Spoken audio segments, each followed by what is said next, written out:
നല്ല ഗ്രോത്ത് ഉള്ള ഇനിയിപ്പോൾ വരും അത്. ഇതുകൊണ്ട് ഇതിങ്ങനെ തന്നെ എടുക്കും. പൂമ്പ് മാത്രം എടുത്തിട്ട് ഒരു 50 ഡിഗ്രി സെൻറ്റിഗ്രേഡിൽ നമ്മൾ 10-15 മണിക്കൂർ ചൂട് കൊടുക്കാൻ പാകത്തിന് അത് നിർത്തുന്ന. അപ്പോൾ അത് വെച്ച് ഇത് വൈറ്റ് കളറിൽ വരും, വെള്ളി സിൽവർ ടിപ്സ് എന്നൊക്കെ പറഞ്ഞതാണ്. അപ്പോൾ ഇത് ഒരാൾ ഒരു ദിവസം എടുത്താൽ 250 ഗ്രാം എടുക്കും. അതിങ്ങനെ നമ്മൾ ടിഷ്യൂ പേപ്പറൊക്കെ വെച്ച് മഞ്ഞ് മഴയുള്ളപ്പോൾ ഒന്നും പറ്റില്ല. അങ്ങനെ ഇത് സാധാരണ ആൾക്കാർക്കും സ്വന്തം തേയിലുള്ളവർക്കും ചെയ്തെടുക്കാം. വെയിലടിക്കാതെ ഉണങ്ങിയാൽ മതി. അങ്ങനെ ഈ കുന്നൂരൊക്കെ അവിടെ ഉപാസിയൊക്കെ ആൾക്കാർ ചെയ്യുന്നുണ്ട്. എന്നിട്ട് അവരുടെ അടുത്ത് ഈ കുറച്ച് ആൾക്കാർ കളക്ട് ചെയ്യും, എന്നിട്ട് അവർ മാർക്കറ്റ് ചെയ്യുന്നുണ്ട്. അങ്ങനെയൊക്കെ ചെയ്യുന്നുണ്ട് അവിടെ. പക്ഷേ ഇത് ഇങ്ങനെ ഇത് ഒരാൾ എടുത്താൽ ഈ പറയുന്ന 250 ഗ്രാമേ കിട്ടും. അതേ ഒരു 30 ഗ്രാം 40 ഗ്രാം കിട്ടും. അപ്പോൾ അത് ഞങ്ങൾ ശരിക്കും 50,000 രൂപ വിൽക്കുന്ന ചായ അത്. 20 ഗ്രാം ഞങ്ങളുടെ പാക്കറ്റുകൾ 20 ഗ്രാം എന്ന് പറയുന്നത് ഏകദേശം ഒരു 1000 രൂപയ്ക്ക് വരാൻ പാകത്തില്ല. അത്രയും ചെറുതാണ്. അതൊരു 1/2 ഗ്രാം ഒരാൾ ഒരു ദിവസം കഴിക്കുകയുള്ളൂ. അങ്ങനെ കഴിച്ചാൽ അത് വെള്ളത്തിലിടുന്നു, ചൂടുവെള്ളം ഒഴിക്കുന്നു, ഒരു 10 മിനിറ്റ് കഴിയുമ്പോൾ ഒന്ന് കുടിക്കുന്നു. അങ്ങനെ 3-4 തവണ ഇമ്പ്രൂവ് ചെയ്യാം.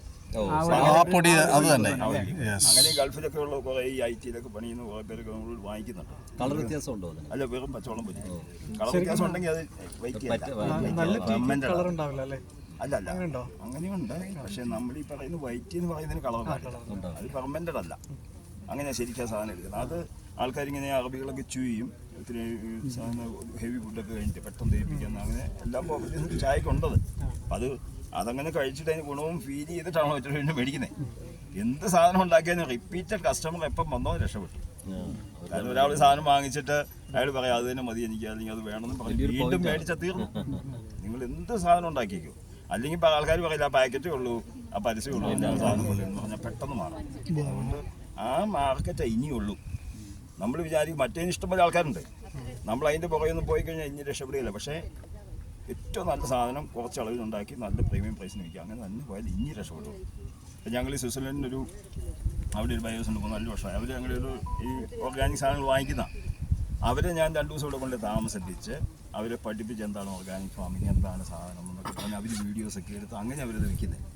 അപ്പോൾ അവർ പറഞ്ഞു ഒരു സർട്ടിഫിക്കേഷൻ ഞങ്ങൾക്ക് വേണ്ട, ഞങ്ങൾ പരിശോധിക്കുമ്പോൾ റെസിഡി കാണാൻ പാടില്ല. അതുകൊണ്ട് അങ്ങനെ ഒരു 30% ആൾക്കാർ ഇപ്പോൾ ഉണ്ട്. അവരെ കോൺസെൻട്രേറ്റ് ചെയ്താൽ മതി. വലിയ വിലയ്ക്ക് അതൊക്കെ ഞങ്ങൾക്ക് ഇവിടുന്നൊക്കെ